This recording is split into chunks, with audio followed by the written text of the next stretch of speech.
Hola, bienvenidos. La Secretaría de Cultura de Hidalgo, la Subsecretaría de Patrimonio y Fomento Cultural, así como la Academia Hidalguense de la Historia, los invitan muy cordialmente a esta plática Ignacio Rodríguez Galván y su recreo de las familias. Importante publicación del siglo XIX de este extraordinario poeta hidalguense y que seguramente marcó el rumbo de la cultura mexicana.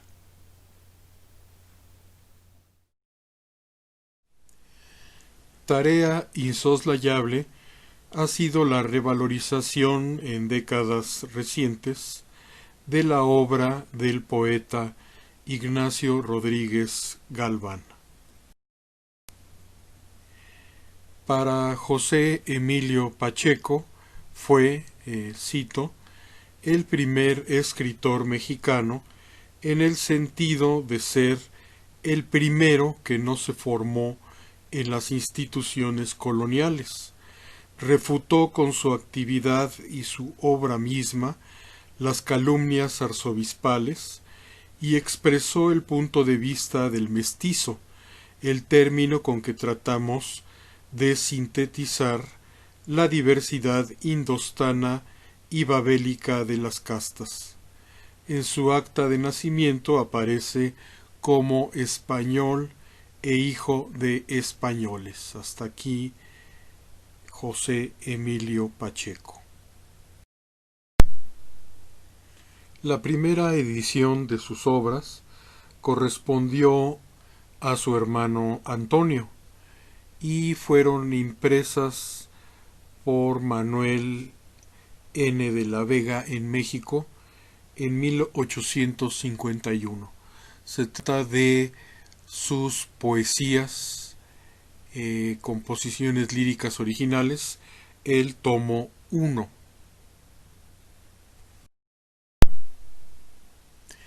El presidente de la Academia Hidalguense de la Historia, el maestro Luis Rublúo Islas, ha emprendido varios ensayos para cumplir el objetivo de recuperar su literatura para nuevos lectores, entre los cuales se encuentra su Rodríguez Galván, un romántico universal, en Teotlalpan del CEINAC de 1975. Y también podemos citar su narrativa hidalguense desde la antigüedad de Tula al siglo XIX, editada por la Universidad Autónoma del Estado de Hidalgo en 1991. Fernando Tola de Avich editó en 2 volúmenes la obra de Ignacio Rodríguez en la colección Ida y Regreso al siglo XIX de la UNAM, una serie de tomos realmente imprescindibles para conocer la historia de la literatura mexicana en el siglo XIX.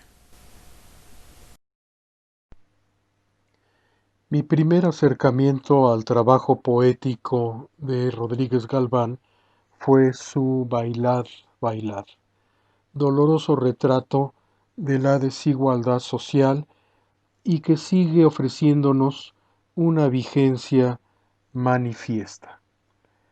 Es una composición realizada con motivo de un baile dado al señor presidente Anastasio Bustamante en 1841 y comienza diciendo: bailad mientras que llora el pueblo dolorido, bailad hasta la aurora al compás del gemido, que a vuestra puerta el huérfano hambriento lanzará, bailad, bailad.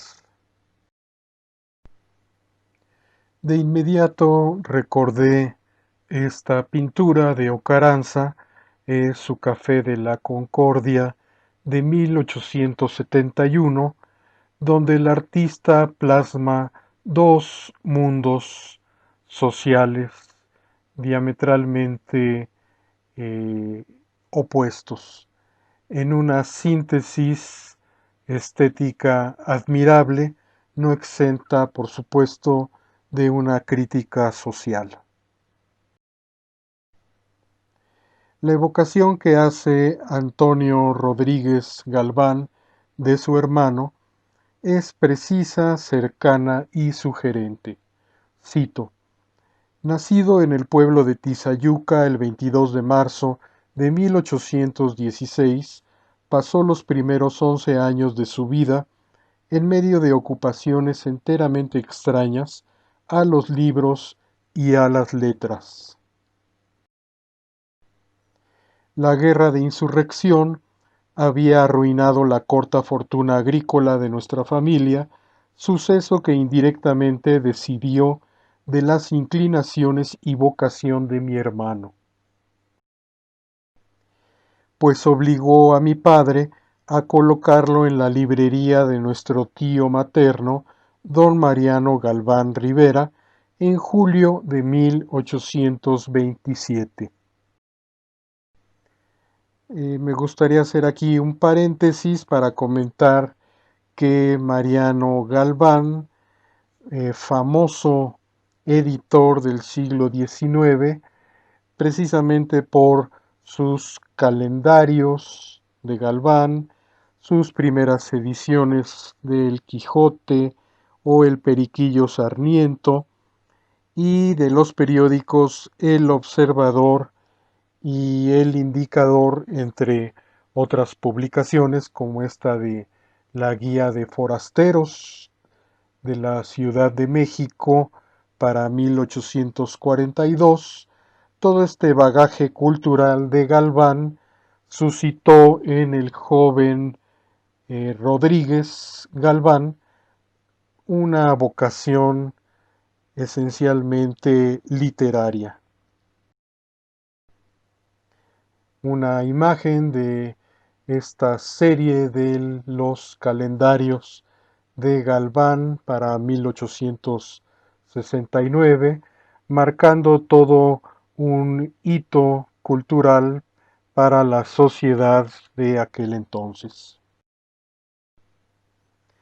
Continúa diciendo Antonio, su hermano: viviendo en ese establecimiento, el de la librería de Galván Rivera, en medio de los tesoros creados por el genio y acumulados por la imprenta, bien pronto despertó en su corazón primero la afición a la lectura, después el deseo de probar sus fuerzas en la composición literaria. Sus primeros ensayos fueron de fines de 1834 y principios de 1835, cuando apenas tenía la edad de 19 años y cuando, sin maestro ni director en sus estudios, había hecho una vasta lectura de obras escritas en español y francés, idioma que por sí mismo había aprendido. Hasta aquí la evocación de su hermano Antonio.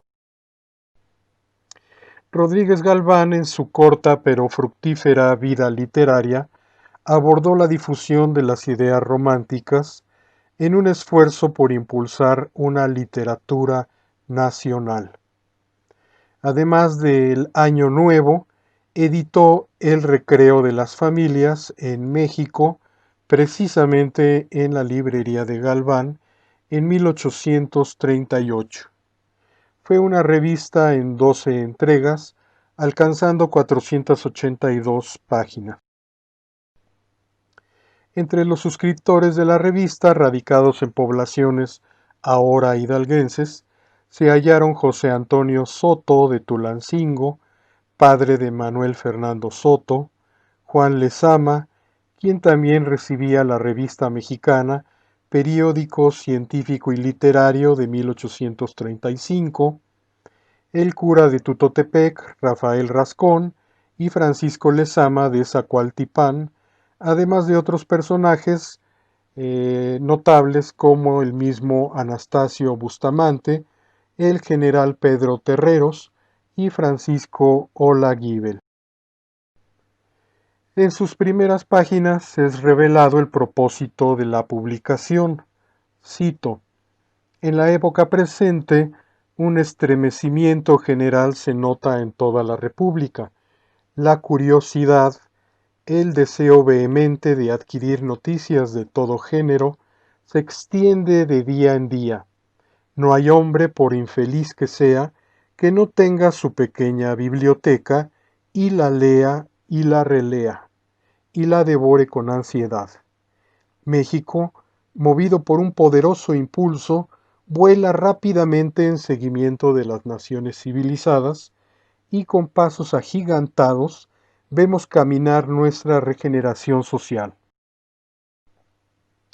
En medio de este movimiento, de esta revolución, de este incendio, cada mexicano desea tener una parte, aunque sea pequeña, en el engrandecimiento de su nación, porque están persuadidos de que cada ciudadano debe hacer lo que pueda en favor de su país, sin cuidarse de que sus compatriotas hagan lo mismo que él, o que permanezcan en vergonzosa inacción.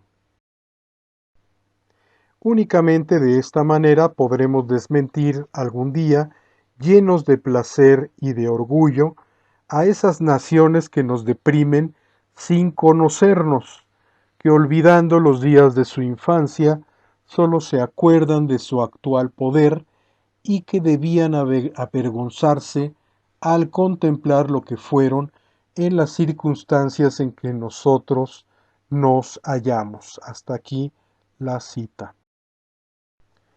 De esta manera nos encontramos aquí indudablemente ante una crítica de las grandes potencias y su colonialismo a ultranza. Los temas de interés de la revista fueron, cito, la geografía, la historia civil y natural, la bella literatura, en fin, cuanto haya de ameno o instructivo, a la vez en el vasto y fecundísimo campo de las ciencias y las artes. Nos prestará asunto para llenar las páginas de El Recreo de las Familias.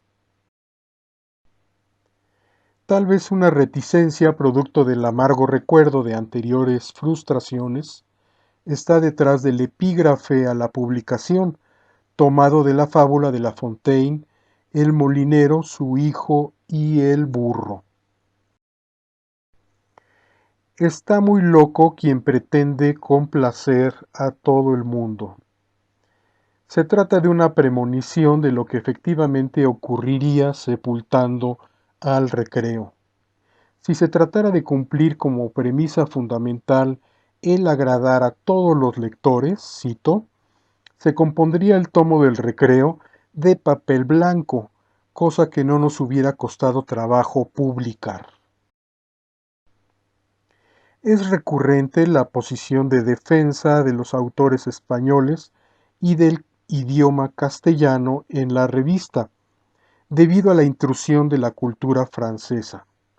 Cito: preveemos, según el poco aprecio que se hace hoy de los autores castellanos, que dentro de pronto solo hablaremos francés, y es muy doloroso en verdad trocar o corromper la lengua divina que el cielo nos concedió, la lengua, según la expresión de un literato extranjero, más hermosa que existe sobre la tierra, puesto que ya no se habla la de los antiguos griegos. Además de cuentos y crónicas, hay otros puntos destacados en El Recreo. Por ejemplo, varias biografías, como las de Pedro Calderón de la Barca, Diego Velázquez y Bartolomé Esteban Murillo. Estos dos últimos pintores, con sus representaciones de sectores sociales desposeídos, presentan una afinidad con los intereses sociales de Ignacio Rodríguez. Este es el grabado del pintor Murillo en el Recreo, y una de sus pinturas más famosas. eh, Él fue un retratista de la infancia extraordinario, y aquí vemos este interés por las clases pobres y menesterosas. También hallamos en el Recreo poemas diversos de Guillermo Prieto, de E.M. Ortega de Tulancingo, o La tumba de Rodríguez Galván, una preocupación evidente por el destino final de sus restos mortales. Hay otra composición llamada Un rayo de la luna, imitación de Lamartine, también de Rodríguez Galván, Su soldado ausente y El ciego. También encontramos piezas de José Joaquín Pesado, como su Salmo 113, La libertad de Israel, de Juan Nepomuceno Lacunza, poeta con una vida igualmente corta como la de Ignacio Rodríguez. Lacunza nació en 1812, muere en 1843 en la Ciudad de México. Fue abogado y dramaturgo, además de poeta, y funda con su hermano José María, Manuel Toussaint Ferrer y Guillermo Prieto Pradillo la Academia de Letrán, tan famosa en la primera mitad del siglo XIX. Sus dramas de Lacunza representados no fueron impresos, lamentablemente, y se perdieron. Estos datos anteriores tomados de la Enciclopedia de la Literatura en México. La figura fundamental de Guillermo Prieto, sin la cual no podría entenderse la vida mexicana decimonónica. En el Recreo se incluye la traducción del poema Pensamientos de los Muertos de Lamartine por Francisco M. de Tagle, poeta michoacano, dedicada a Andrés Quintana Roo en 1836. O la traducción de la Oda 14 del libro segundo de Horacio, del latín al castellano, por José Joaquín Pesado, y hablando de la fugacidad de la vida, dice lo siguiente, cito: Tu heredero más digno de su copa, verterá sobre el suelo el vino raro, que guardas con candados, y que envidian las pontificias cenas. Noticias sobre el patrimonio cultural también se hallan en el Recreo, por ejemplo, relatando los trabajos de Monseñor Mezzofanti sobre los jeroglíficos mexicanos, o el arco triunfal de Trípoli, o el artículo sobre Venecia, traducido precisamente por Ignacio Rodríguez. La figura de Mezzofanti es muy interesante. Fue un intelectual con una capacidad extraordinaria para las lenguas del mundo. Lord Byron, el poeta inglés, dijo de él que era un monstruo de las lenguas, que tenía que haber existido en tiempos de la Torre de Babel como intérprete universal. Entre sus manuscritos se hallan documentos sobre aspectos sintácticos y gramaticales de lenguas indígenas de América. Tiene también una disertación sobre un códice mexicano existente en la biblioteca de la Universidad de Bolonia. Y también dentro de los artículos de nuestra revista El Recreo se hallan varias inserciones sobre bellas artes y estética, arqueología, del mismo Rodríguez Galván y de Isidro Rafael Gondra. De este último es necesario resaltar esta obra hecha también con la colaboración de Isidro y Casa, la colección de antigüedades mexicanas existentes en el Museo Nacional de México.